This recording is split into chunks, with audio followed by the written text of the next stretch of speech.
Hello friends, कैसे हैं आप लोग। उम्मीद करता हूँ आप लोग अच्छे होंगे और मैं भी बहुत अच्छा हूँ। तो दोस्तों शुरू करते हैं chapter number 8 CA inter law. Okay, declaration and payment of dividend. जल्दी से हम इसके इलस्ट्रेशंस कवर कर लेते हैं, एग्जांपल्स से रिवीजन कर लेते हैं और फिर लास्ट में क्वेश्चन आंसर की प्रैक्टिस भी कर लेंगे। तो हम आ गए हैं page number 3, example number 1। AB Limited has issued equity shares having face value of ₹10 per share। AB Limited ने इक्विटी शेयर्स इशू किए जिसकी फेस वैल्यू क्या है, 10 रुपये पर शेयर। अब ये जो 10 रुपये का शेयर है आज मार्केट में हो सकता है 250-300 का मिल रहा हो। Now the shares are currently quoting on the NSE। NSE क्या है, नेशनल स्टॉक एक्सचेंज। वहां पे ये शेयर अगर आज हम खरीदने जाएंगे तो 250 रुपये का मिलेगा। Now the company held it's annual general meeting. Company ने एक अपनी एनुअल जनरल मीटिंग हेल्ड की है 27/7/2020 को। ठीक है, मतलब 27 जुलाई 2020 को इनकी मीटिंग हुई और उन्होंने has declared a dividend of 20% और 20% उन्होंने डिविडेंड डिक्लेयर कर दिया। Mister Shekhar owns 1000 shares which he purchase at 300 per share. अब मेरे जैसा बंदा है, आपके जैसा बंदा एक शेखर भी है, उसने 1000 शेयर्स लिए और 300 रुपये पर शेयर उसने खरीदा। What is the amount of dividend. अब बताओ अमाउंट कितना मिलेगा, डिविडेंड मतलब डिविडेंड कितना मिलेगा। क्या उसको 300 रुपये के हिसाब से देखा जाएगा कि 300 की वैल्यू 300 गुने 1000 कितना होता है, फिर वो जो अमाउंट आएगा उसका 20% मिलेगा, या फिर जो 10 रुपये का फेस वैल्यू है उसका 20% निकलता है 2 रुपये, और नंबर ऑफ शेयर्स कितने 1000, तो 1000 गुने 2000 रुपये इसको मिलेंगे।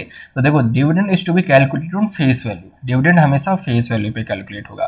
300 का 20% नहीं निकलेगा, 10 रुपये का 20% निकलेगा, तो फेस वैल्यू क्या है 10 रुपये।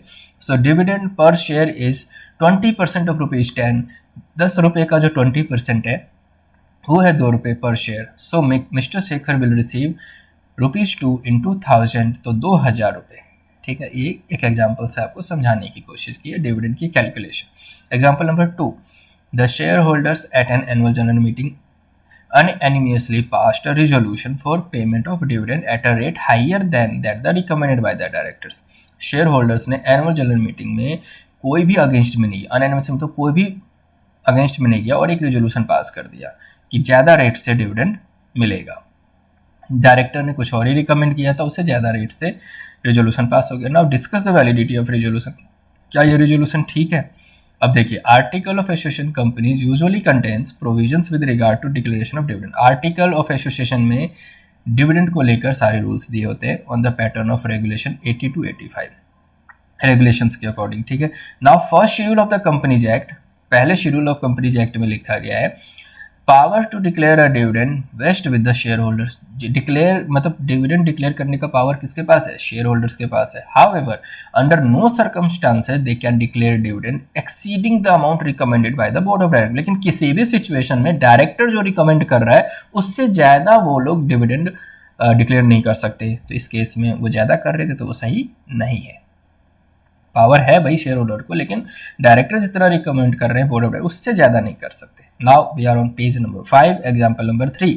If a company declare dividend at the rate of 16%। अगर कंपनी ने डिक्लेयर किया है डिविडेंड 16% से during the immediately preceding 3 financial year, पिछले 3 फाइनेंशियल ईयर में 16% देते आ रहे हैं dividend, then in case of company incurs loss in current financial year, अब इस साल में उनका लॉस हो गया, it is permitted to declare interim dividend at a rate which is not higher than 60%। अब जब लॉस के केस में उनको परमिट है इंटरिम डिविडेंड देने के लिए, लेकिन वो 16% से ज़्यादा नहीं होना चाहिए। ठीक है, बस ये एक रिवीजन के लिए एग्जाम्पल। आगे चलते हैं, अब हम आ गए page number 9, example number 4। Shreyas mechanics limited owns a plot of land which was purchase long before. Shreyas mechanic limited के पास एक प्रॉपर्टी है, एक प्लॉट है, लैंड की ज़मीन है जो कि बहुत पहले उन्होंने खरीदी थी। Now as the property rates are going up, property की जो रेट्स है वो अब बढ़ रहे, it is decided to revalue the plot at fair value which is moderately 10 times the original price. अब वो कह रहे हैं कि भाई प्रॉपर्टी की वैल्यूएशन को रिवाइज कर देते हैं और जो कि अब 10 गुना ज़्यादा है, बैलेंस शीट में 10 गुना ज़्यादा से प्रॉपर्टी आएगी, दस resulting in a revaluation profit. जैसे उन्होंने रिवैल्यू किया सेट को 10 गुना ज़्यादा से, तो उनके पास रिवैल्यूएशन प्रॉफिट आ गया। वो है 20 लाख का। Now the board of director is too keen to utilize ₹20 lakh along with free reserves 24 lakh to declare of dividend at the forthcoming annual general meeting. अब बोर्ड ऑफ डायरेक्टर कह रहे हैं यार 20 लाख ये रिवैल्यूएशन से आ गया है, 24 लाख रुपए पहले से रिजर्व में पड़ा है, तो हम क्यों ना इसको यूज करके हम एनुअल जनरल मीटिंग में डिविडेंड डिक्लेयर करने जा रहे हैं, जो कि 28 सितंबर 2023 को है। Now but according to provision to section 123, अब but according to law, according to provision of Companies Act 2013, the amount of 20 lakh cannot be considered as it does not form part of free reserve. ये जो revaluation की वजह से जो 20 लाख आया है वो फ्री रिजर्व का पार्ट नहीं माना जाएगा, as the same can not be utilize towards declared of dividend. तो उस 20 लाख को जो रिवैल्यूएशन की वजह से उसको यूज नहीं कर सकते डिविडेंड देने के लिए, अपने शेयर होल्डर को डिविडेंड देने के लिए यूज नहीं कर सकते। पहला इलस्ट्रेशन है page number 10। For the current year Alma Watches Limited proposes to transfer more than 10% of its profit to the reserve before declaration of dividend. Dividend की डिक्लेरेशन से पहले ही आलमा वॉचेज लिमिटेड प्रपोज कर रही है कि जो प्रॉफिट का 10% है वो रिजर्व में ट्रांसफर करेंगे, और जो डिविडेंड का रेट डिक्लेयर करने वाले हैं वो है 12%। Can the company do so, क्या कंपनी ऐसा कर सकती है? The amount to be transfer to reserve out of profit for any financial year before the declaration of dividend has been left out to the discretion to the company. हाँ भाई, company के ऊपर है कि उस डिक्लेरेशन मतलब dividend declare करने से पहले कंपनी के इच्छा के ऊपर है कि वो ट्रांसफर करना चाहते हैं या नहीं करना चाहते। Therefore Alma watches limited is free to transfer any part of its profit to reserve as it may deem fit. तो जो आलमा वॉचेज लिमिटेड है वो फ्री है भाई, ट्रांसफर कर सकते हैं जितना उनको सही लगता है before declaration of dividend. Now illustration number 2, Bricks shipyards limited has earned a profit of 1000 crore for the financial year 2018-19। 18-19 में उनको 1000 करोड़ का प्रॉफिट अर्न किया है, ब्रिक्स कमाया है ब्रिक्स यार्ड्स लिमिटेड ने। Now it has propose a dividend at the rate of 8.75%। उन्होंने dividend propose किया है 8.75%। However it does not intend to transfer any amount to the reserve out of the profit earn. लेकिन वो चाहते नहीं है किसी भी अमाउंट को रिजर्व में ट्रांसफर करने। कैन द कंपनी डू सो, बिना मतलब ट्रांसफर नहीं किया है और डिविडेंड डिक्लेयर करने जा रहे। The amount to be transfer to reserves out of profits for any financial year has been left out to the description of the company. वो कंपनी की इच्छा के अनुसार है, वो ट्रांसफर करे या ना करे। Now the company is free to transfer any part of its profit to reserve as it may deem fit, और it may even not transfer any profit to reserve it is deemed appropriate before the declaration of dividend. तो declaration से पहले ही company के हाथ में है कि भाई करे या ना करे, नहीं करना चाहता तो भी ठीक है। Does Bricks shipyards limited justified in section if does not transfer any amounts of profit to the. तो ब्रिक्स शिपयार्ड लिमिटेड ने कोई एक्शन उनका खराब नहीं है, ठीक है, जस्टिफाइड है भाई, कंपनी के ऊपर है कि वो ट्रांसफर नहीं करना चाहते हैं। अब आ गए हम illustration number 3, page number 12। Capricorn industries limited has a paid up capital of 200 lakhs।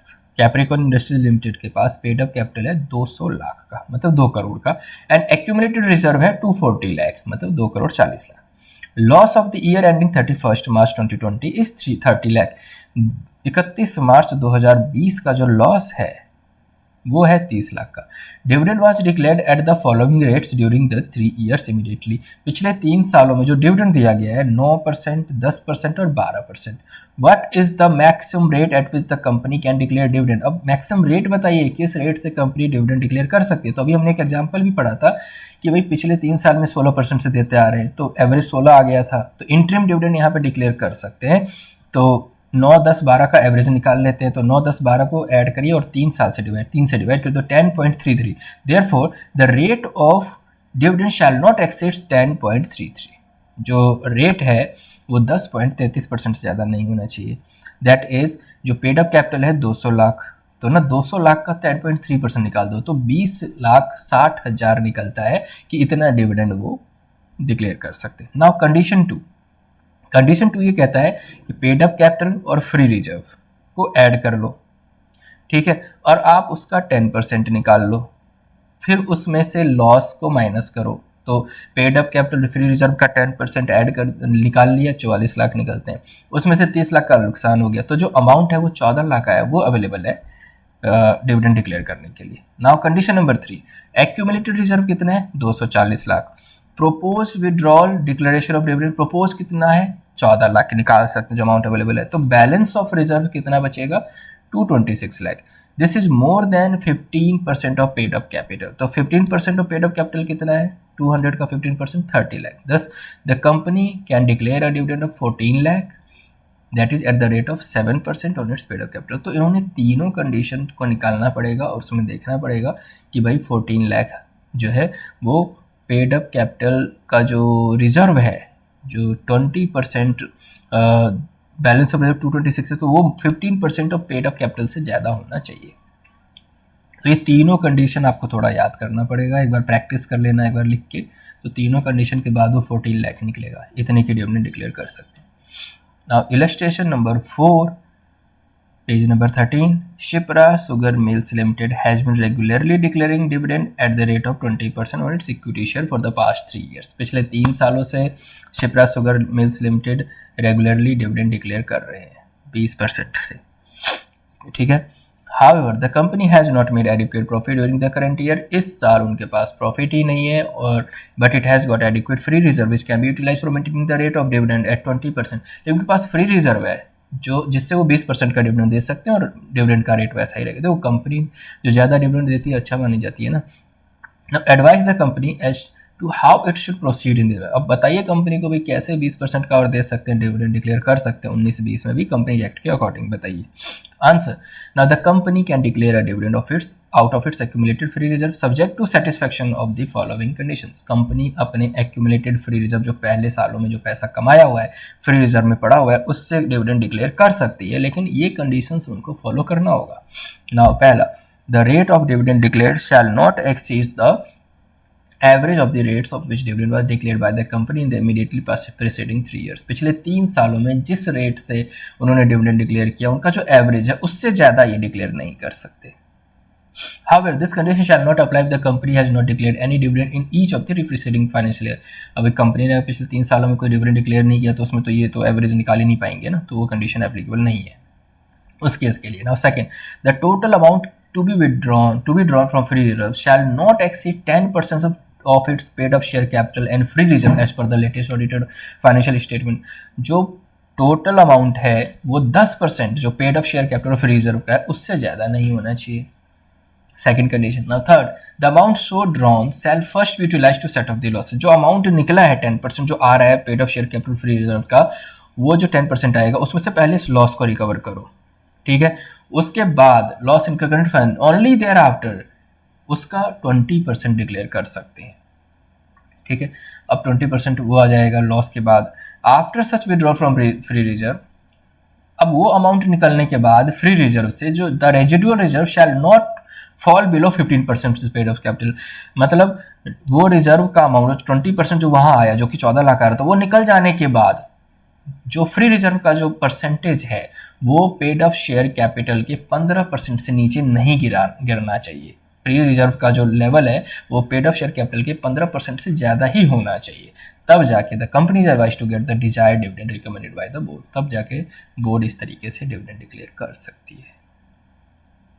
इस तरीके से हमने कुछ एग्जाम्पल्स और कुछ इलस्ट्रेशंस हमने किए। बाद बाकी आगे का कंटिन्यू करते हैं अपने नेक्स्ट वीडियो में। उम्मीद करता हूँ कि आपको थोड़ी बहुत हेल्प हो रही होगी, तो लाइक कर देना, शेयर कर देना अपने दोस्तों के साथ, कुछ और बच्चों का भला हो जाए। मिलते हैं नेक्स्ट वीडियो में, तब तक के लिए बाय बाय, टेक केयर।